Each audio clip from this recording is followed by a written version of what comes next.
ஆராய்ச்சி செய்து இந்த உலகத்துல இந்த பிரபஞ்சத்திலிருந்து எடுத்த கர்மவினை தீர்க்கக்கூடிய மூல மந்திரம். நீங்க கோவில்ல போய் விளக்கேத்துறதா இருந்தா இந்த மந்திரத்தை ஒரு முறை சொல்லுங்க.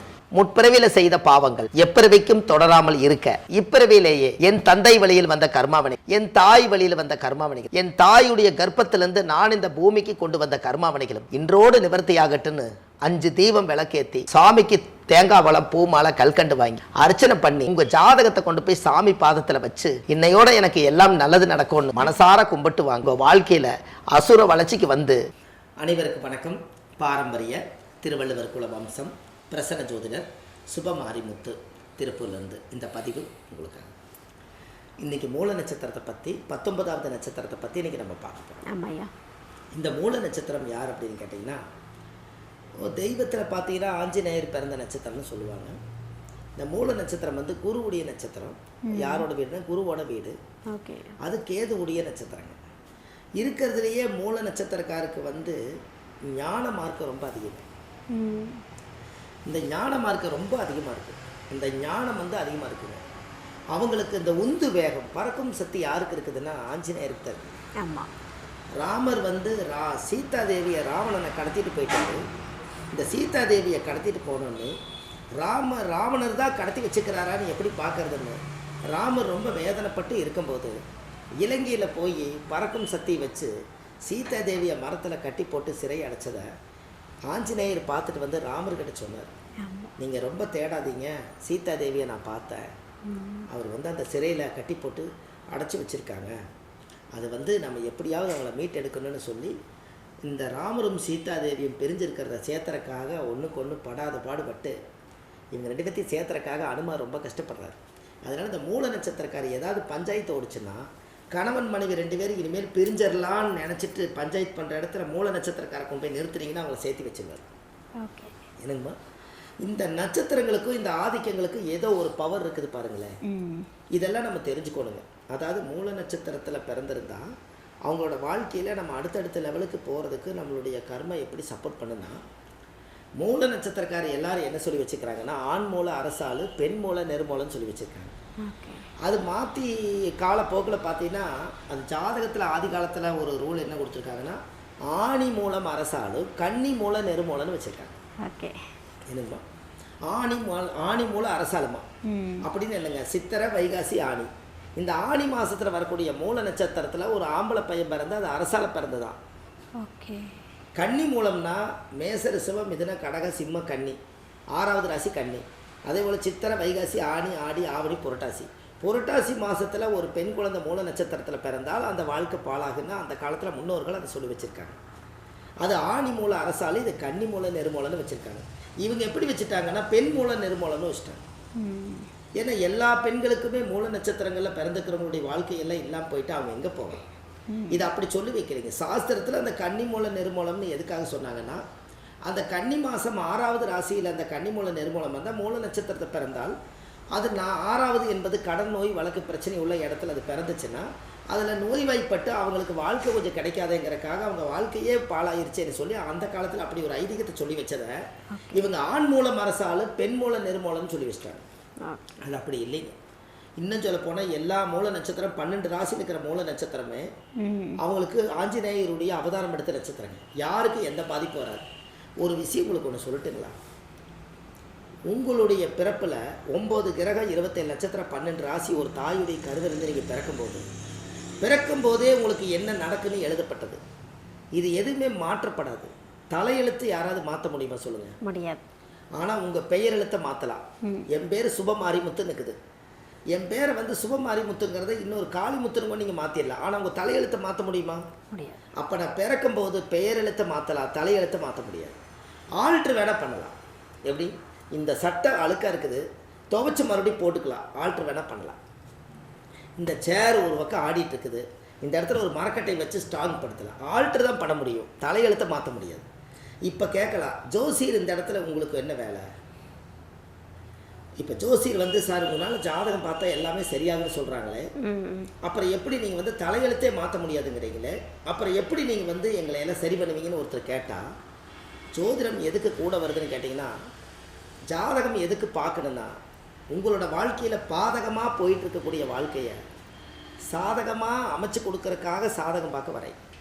ஓகே. என்னங்கம்மா, ஜோசியமா ஜோதிடமானு கேட்டால் ஜோதிடம் அது சோதிச்சு திடமாக சொல்லு, உனக்கு இதுதான் தலையெழுத்துன்னு சொல்லு. தலையெழுத்தை மாற்ற முடியாது. அந்த தலையெழுத்துக்குள்ள பிறவி வாங்கி வந்திருக்கிறீங்க இல்லையா, உங்களுக்கு எந்தெந்த காலகட்டங்களில் என்னென்ன திசைகள் நடக்கும், இங்கே எப்படி நடந்துக்கலாங்கிறதுக்கு தான் ஜோதிடம் கூட வரும். எது மாறுபடாது. இந்த தாக்கத்தை குறைக்கிறதுக்கு நீங்கள் கரடு முரடாக போய் ஒரு வாழ்க்கையில் சிக்கிடக்கூடாதுங்கிறதுக்காக இந்த திசையில் ஒரு விரையை நடக்க போகுதுங்க, காசு பணமெல்லாம் உங்கள் பேரில் இல்லாமல் வேற ஒரு பேரில் மாற்றி வைங்கிறதுக்கு ஜோதிடம் வேணும். இந்த இடத்துல ஒரு விபத்து இருக்குதுங்க, இந்த இடத்த விட்டு கொஞ்சம் மாறிக்குங்கிறதுக்கு ஜோதிடம் வேணும். இந்த இடத்துல ஒரு சண்டை வரப்போகுதுங்க, கொஞ்சம் அமைதி ஆயிக்குங்கிறதுக்கு ஒரு ஜோதிடம் வேணும். இந்த இடத்துல கெட்ட நேரம் வரப்போகுது, நீங்கள் கொஞ்சம் தள்ளி நின்றுங்கிறதுக்கு ஜோதிடம் வேணும். எல்லாமே வருமுன் காண்பது. நாளைக்கு என்ன நடக்குதுங்கிறத இன்னைக்கு கணிச்சு நாளைக்கு நடக்கிறத தடுத்து நிறுத்துறதுக்கு ஒரு அறிவுரை சொல்கிறதுக்கு ஜோதிடர் வேணும். அதனால் அந்த காலத்தில் ராஜசபையிலேயே வந்து ஜோதிடர்களை அரண்மனையில் வச்சுருந்தாங்க. ஜோதிடர்களை அரண்மனையில் வச்சுருந்தாங்க. இன்றைக்கி அவர் சும்மா ஒரு டைம் பாஸ் என்டர்டைன்மெண்ட்டுக்காக இன்றைக்கி ஒரு மான் அடித்து சாப்பிட்லாமான்னு ராஜா நினச்சிட்டாருன்னா அது நானே அடித்து சாப்பிட்டா தான் ஒரு தைரியம் இருக்குன்னு அவர் மான் அடிக்கிறதுக்காக வேட்டைக்கு அம்பு வில்லு எடுத்துகிட்டு போவார். எடுத்துகிட்டு போகும்போது ராஜாவுடைய அரண்மனையிலேருந்து ஒரு அரண்மனை ஜோசியர் இருப்பார். அந்த அரண்மனை ஜோசியர்கிட்ட கேட்பார், இந்த ராஜா இன்னைக்கு ஜோசியரே இன்னைக்கு வந்து நான் வந்து வேட்டைக்கு போகலான்ட்டு இருக்கேன், எனக்கு ஆபத்து இருக்குதா அப்படின்னு ஜோசியம் கேட்பார். அவர் பிரசரம் போட்டு பார்த்து இன்னைக்கு வேட்டைக்கு போயிட்டு வாங்க, மானோட வருவீங்கன்னு சொல்லுவார். அவர் மானோட வருவார். ஒரு நாள் வந்து இன்னைக்கு வேட்டைக்கு போகாதீங்க, உங்களுக்கு சஷ்டாங்கம் இருக்குது, சந்திரஷ்டம் இருக்குது, டைம் சரியில்லைன்னு சொன்னால் சிங்கமோ புலியோ கரடியோ துரத்தி கீரல் வாங்கிட்டு வருவார். அப்போ அன்னைக்கு ஜோதிடம் மலங்காட்டுக்குள்ளேயும் ஜோதிடம் கூட வந்திருக்கு இல்லையா, என்னங்கம்மா? அப்போ இது எதுக்குன்னு கேட்டிங்கன்னா ஜோதிடம் என்பது ஆலோசனை தாங்க.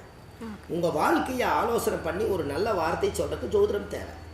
அதில் வந்து யாருடைய மனசை புண்படுத்தாமல் வாழ்கிற வாழ்க்கை அது அதை விட சிறப்பு. என்னங்கம்மா? அப்போ இதெல்லாம் தான் இந்த மூல நட்சத்திரம் ஆஞ்சநேயர் பிறந்ததுனால உங்களுக்கு இன்னொன்று தெரியுங்களா, அதாவது இந்த மூல நட்சத்திரம் அவங்களாட்ட குழந்தை வளர்த்துறதுக்கு யாராலையும் முடியாது. நான் ஒரு 25-30 சேனலில் மூல நட்சத்திரத்தை பற்றி சொல்லியிருக்கேங்க. மூல நட்சத்திரக்கார் வந்து பெண்களுக்கு மூல நட்சத்திரம் இருந்தால் அவங்களாட்ட குழந்தை வளர்த்துறதுக்கு யாராலையும் முடியாது. அது என்ன காரணம்னு நீங்கள் கேட்கணுமில்ல, அதெல்லாம் கேட்பீங்க. கண்டிப்பாக. அதாவது மூல நட்சத்திரம் வந்து திருவாதிரை வந்து ஆண் நாய், மூல நட்சத்திரம் வந்து பெண் நாய். பஞ்சாங்கத்தில் போய் பார்த்தீங்கன்னா மூல நட்சத்திரம் ஆண் நாய், பெண்ணுக்கு வந்து மூல நட்சத்திரம் வந்து பெண் நாய், இது வந்து ஆண் நாய். என்னங்க? அப்போது இந்த ஆண் நாயாக இருக்கும்போது கரெக்டாக திருவாதிரை வந்து ஆண் நாய், மூலம் வந்து பெண் நாய். இந்த மூல நட்சத்திரம் பெண் நாயாக இருக்கிறனால அந்த பெண் நாய் குட்டி போட்டுச்சுன்னா நம்ம குட்டி போட்ட இடத்துல குட்டியை தூக்கி வர்றாங்கன்னு சொல்லி போட்டு இந்த நாய் கடிக்க வருதுன்னு சொல்லி இந்த கல்லெடுத்து நாய் அடிக்கிறதுக்கு போவாங்கல்ல, என்னையவே கடிக்க வரையா நீ. ஆனால் அந்த குட்டியில் எல்லாம் இருக்கிறனால அது என்ன பண்ணுன்னு கேட்டிங்கன்னா இந்த மூல நட்சத்திரத்தில் பிறந்த இந்த பெண் நாய் என்ன பண்ணுன்னா குட்டிகளெல்லாம் வாயில் கவிட்டு போய் இன்னொரு இடத்துல போய் குழியை பறித்து அப்படியே அதை அழகாக ஸ்டைலாக படுத்து எல்லா குழந்தைகளுக்கு பாலை கொடுத்து காப்பாற்றி தன் பிள்ளையாக எடுத்துகிட்டு போய் யாரோ என்னை அடிச்சுட்டு போனாலும் பரவாயில்ல, என் பிள்ளைகளை காப்பாற்றணும்னு சொல்லி ஒரு இடத்துக்கு இன்னொரு இடம் மாற்றி மாற்றி அந்த குழந்தைகளுக்கு பாலை கொடுத்து வாழ வச்சு அந்த குழந்தைகளை வளர்த்தி போடும். அப்போ சொல்லுங்கள், மூல நட்சத்திர பிள்ளைகளை வளர்த்தது. கண்டிப்பாக. என்னங்கம்மா? அப்போ இந்த மூல நட்சத்திரம் மாதிரி அவங்க பிழைக்க முடியாது யாருனாலே.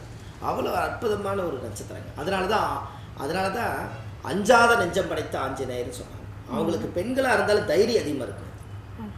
அதாவது அந்த காலத்தில் வந்து ராமரை நீ நெசமாவனே வந்து சாமி கும்பிட்றையா, உன் நெஞ்சுக்குள்ளே உன் மனசுக்குள்ளே இருக்கிறாரான்னு கேட்டதுக்கு அன்றைக்கி நெஞ்சை பொழந்து காமிச்சாருங்களா ஆஞ்சநேயர். அப்போ ராமர் தெரிஞ்சுதுங்களா, அப்போ தலை வணங்கலாங்களா எல்லாரும். அதனால தான் அஞ்சாத நெஞ்சம் படைத்த ஆஞ்சநேயர். அந்த காலத்தில் வந்து ஆஞ்சநேயருக்கு அவ்வளோ ஒரு பவர் இருக்குதுங்க. ஜாதகத்தில் ரொம்ப பிரமாதமான வயசு. இப்போ அவருக்கு மூல நட்சத்திரத்தில் பிறந்துக்கிறார் இல்லைங்களா, மூல நட்சத்திர கேது திசையில் தான் அவர் பிறந்திருப்பார். 7 வருஷம் கேது திசை, இதில் 3.5 வருஷம் கேது திசை போகும், மீதி 3.5 வருஷம் இருப்பு இருக்கும். சுக்கர திசை வரும்போது அவருக்கு 23 வயசு, 20 வருஷம் சுக்கர திசை. சுக்கர திசை ஒரு 20-23 ஆயிருங்க. எப்படியும் அந்த சூரியன் திசை 6 வருஷம், 30 வயசுக்குள்ளே அவர் கல்யாணம் பண்ணிடுவார். அப்புறம் சூரியன் திசை முடிஞ்சு சந்திர திசை 10 வருஷங்க. அப்போ 30 வயசுக்கு மேலே 10 வருஷம் சந்திர திசை. அப்போ சந்திர திசை 30 40 வயசுங்கும் போது அவருடைய வாழ்க்கையில் கல்யாணமாகி ஒரு மெச்சூரிட்டி ஆகிடுவார். 40 வயசுக்கு மேலே 50 வயசுங்கும் போது சந்திரன் முடிஞ்சு செவ்வாய் 47, ராகு ஒரு 18. இவருக்கு ராகு திசையிலேயே இவருக்கு ரிட்டையர்ட் ஆகிடும். எல்லாமே 60 வயசுக்குள்ளே கணக்கு போடும்போது கேதுல ஆரம்பித்து ராகுல முடியுதுங்க. இப்போ பாருங்கள், கேதுன்னா தலை, கேதுன்னா வாள், ராகுன்னா தலை. இங்கே ராகுன்னா தலை, இங்கே கேதுன்னா வாள். இங்கே பாருங்கள், தலையில் ஆரம்பித்து வாளில் முடியுது, இங்கே வாளில் ஆரம்பித்து தலையில் முடியுது. அப்போ கேதுங்கிறது அந்த காலத்தில் வந்து ஞான மார்க்கம். அப்போ மூல நட்சத்திரத்தில் யாராவது ஒருவர் பிறந்தால் அவங்க வாழ்க்கை அசுர வளர்ச்சி கொண்டு வந்து விட்டுருவோம். எப்பவுமே ஒரு இடத்துக்கு தைரியமாக போவாங்க. பெண்களுக்கு அதிகமான பவர் மூல நட்சத்திரமே. பெண்களுக்கு ரொம்ப சக்தி வாய்ந்த நட்சத்திரங்க. அவங்கள ஒருத்தரை வச்சுருங்க, வீட்டுக்குள்ளே எந்த பிரச்சனையும் வராது. இப்போ நீங்கள் ஒரு பஞ்சாயத்து அன்னைக்கு இங்கோட ஒரு பஞ்சாயத்து அன்னைக்கு வந்து ஒரு பஞ்சாயத்து அன்னைக்கு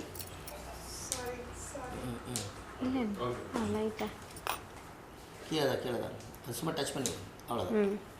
ஒரு பஞ்சாயத்து அன்னைக்கு வந்துங்க, ஒரு பஞ்சாயத்துக்கு வந்தாலே குடும்பத்தை சேர்த்து வைக்கிறாங்களே, அந்த பஞ்சாயத்து இல்லாமல் வாழ்நாள் முழுது வீட்டில் இருந்தாருன்னா எந்த பஞ்சாயத்து வராமல் பார்த்துக்குவாங்களேங்க. கண்டிப்பாக என்னங்கம்மா? கண்டிப்பாக சார். இந்த ஆலமரம் பார்த்துருக்கீங்களா? ஆலமரத்தடி தான் பஞ்சாயத்து நடக்கும். ஆமாம். அங்கே எப்படியாவது பிரிக்கோன்னு பல திட்டங்கள் போட்டு வருவாங்க, ஆனால் அங்கே சேர்ந்து வாழுவாங்க. என்ன காரணம் தெரியுங்களா? ஆலமரத்தில் ஒரு மரத்தோடு இன்னொரு மரம் பின்னி பிணைஞ்சிருக்கனால அங்கே பிரிக்க விடாது, சேர்த்த விடாது. அதனால தான் ஆலமரத்தடியில் முன்னோர்கள் அந்த காலத்தில் பஞ்சாயத்து பண்ணாங்க. எப்படின்னு பாருங்கள். இதெல்லாமே அசுபனி மகம் மூலமாக தான் இயங்குதுங்கல்ல. இதெல்லாம் வாழ்க்கையில் தேட கிடைக்காத செல்வங்க, எல்லாருமே தெரிஞ்சுக்க வேண்டிய விஷயம். அதனால் ஜாதகத்தில் வந்துங்க மூல நட்சத்திரம் ஆஞ்சநேயர், அவங்களுக்கு ஒரு கோயில் உங்களுக்கு கொடுக்குறேன். அந்த கோயிலுக்கு போயிட்டு வந்தாங்கன்னா அவங்களுடைய ஜென்ம கர்ப்ப வாசனையெல்லாம் நிவர்த்தி ஆகி உங்கள் கர்மாவெல்லாம் குறைஞ்சு உங்கள் வாழ்க்கையில் நல்லா இருப்பாங்க. கண்டிப்பாக இதை செய்யுங்க, நல்லதே நடக்கும். அருமை. ஆனால் வந்து பிறருடைய வாழ்க்கையை வந்து எப்படி அமைச்சுக்கிட்டா நல்லாயிருக்கும் அப்படின்னு சொல்லிட்டு பல பழமொழிகளோடு ஒப்பிட்டு வந்து நிறைய பலன்களை வந்து கொடுத்துட்ருக்கீங்க. கண்டிப்பாக இது வந்து மூல நட்சத்திரக்காரங்க பார்த்துட்ருப்பாங்க, அவங்களுக்கு ரொம்ப பயனுள்ள ஒரு அருமையான தகவல்களை கொடுத்துருக்கீங்க. ஐயா ரொம்ப நன்றி. ஐயா ரொம்ப நன்றி. வணக்கம் ஐயா. மூல நட்சத்திரத்துக்கும் நீங்கள் நிறைய பலன்கள் கொடுத்துட்டீங்க. ஸோ ஓரளவுக்கு சாட்டிஸ்ஃபை ஆகிட்டாங்க. ஆனாலுமே வந்து அந்த மன நிம்மதின்றது வந்து கோவிலுக்கு போயிட்டு வந்தால் தான் முழுமை பெறும் இல்லையா? கண்டிப்பாக. ஸோ நீங்களும் சொல்லிட்டீங்க கோவிலுக்கு போயிட்டு வாங்க, உங்களுக்குன்னே ஒரு நட்சத்திர கோவில் இருக்குன்னு. சரி, அந்த நட்சத்திர கோவில் எதா ஐயா? மூல நட்சத்திரம். அதாவது ஆமாங்கம்மா, ரொம்ப சந்தோஷம். அதாவது மூல நட்சத்திரம் ஆஞ்சநேயர் பிறந்த நட்சத்திரம் இல்லைங்களாம்மா? அதாவது இந்த கரெக்டான ஒரு ரகசிய கோயில் வந்துங்க, மூல நட்சத்திரத்துக்குன்னே அனுமாருக்குன்னே அந்த காலத்தில் வந்து மூல நட்சத்திரத்தில் பிறந்துக்கிறவங்க ஒரு ரகசிய கோயிலுங்க அது. அந்த கோயில் வந்து இவங்க கண்டிப்பாக போகணும். இது எங்கே இருக்குதுன்னு கேட்டிங்கன்னா கொஞ்சம் கஷ்டம்தான், ஆனால் அந்த கோயில் போயிட்டு வந்து அவங்க வாழ்க்கை நல்லா இருக்குங்க. அதுக்கு காரணமே என்னென்னு கேட்டிங்கன்னா, திருவள்ளூர் மாவட்டம் பேரம்பாக்கம் பக்கத்தில் மப்பேடுங்கிற ஊரில் தான் சிங்கேஸ்வர கோயில் இருக்குதுங்க. அந்த கோவில் வந்து சிங்கேஸ்வரர்னு கூகுளில் நீங்கள் சர்ச் பண்ணிங்கன்னா அது கரெக்டாக உங்களுக்கு வந்துடும். அது வந்து திருவள்ளூர் மாவட்டம் தான். அந்த திருவள்ளூர் மாவட்டத்தில் தான் அந்த கோவில் வந்து பேரம்பாக்கம் பக்கத்தில் அந்த சிங்கேஸ்வர கோயில்னு சொல்லி அந்த மப்பேடுங்கிற ஊரில் தான் இருக்குது. எங்கேயும் அலைய வேண்டியதில்லை. அந்த கோயிலில் போய் ஒரு 5 விளக்கு தீபம், சுவாமிக்கு தேங்காய் பழம், பூமாலை, கல்கண்டு வாங்கி அர்ச்சனை பண்ணி அந்த கோவிலில் சாமி கும்பிட்டு வந்தாச்சுன்னா உங்கள் வாழ்க்கையில் ஒரு அசுர வளர்ச்சிங்க, நல்லதே நடக்குங்க. கண்டிப்பாக ஒரு முறை அந்த நட்சத்திரம் மூல நட்சத்திரம் பிறந்தவங்க போயிட்டு வாங்க, நட்சத்திர தோசை நிவர்த்தியாகும்.